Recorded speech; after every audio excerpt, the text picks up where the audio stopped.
I'm talking this morning with Anthony Whelan of the European Commission at the opening day of the FTTH conference in London.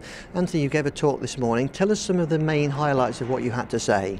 Morning, Brian. Well, the main news I brought was unfortunately not good news. It was that the heads of government of the EU have decided for a major cut in the proposal for the Connecting Europe facility, which would have been a support for public-private partnerships to fund high-speed broadband throughout Europe. Now, why is this so disappointing? Give us a bit more insight into it. Well, Brian, first of all, it's a disappointing signal about the recognition by government leaders of the importance of high-speed networks to the overall European economy as a factor for growth.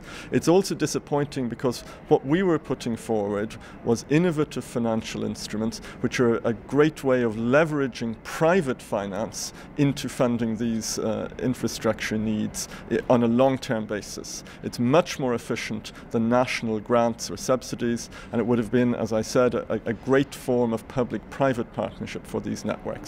Now that won't be possible with earmarked European funding, but we are still working to promote these sorts of instruments through structural funds and other European financial measures. I mean, what's the problem? Do you think governments just don't quite get it? Don't they realise the importance of this kind of infrastructure?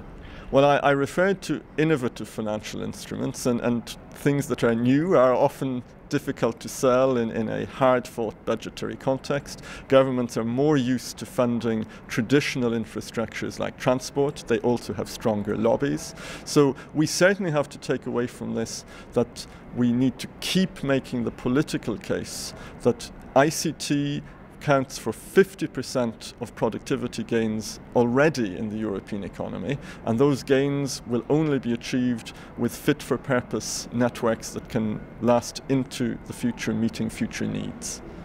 And do you think we can do it? Can we get there? Well, we have not conceded defeat. There are a lot of other things on the table that can help here.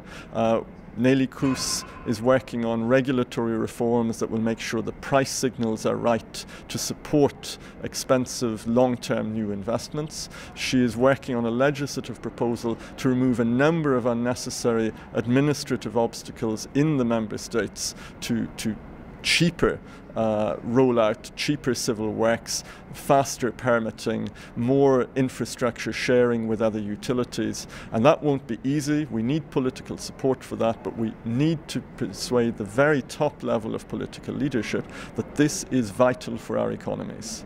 Yes, because I think you were saying that 15 years ago Europe sort of led the world in new technology, and we've kind of lost that position. Yes, I think a lot of Europeans don't yet realise that we invented effectively mobile telephony and led the world in that.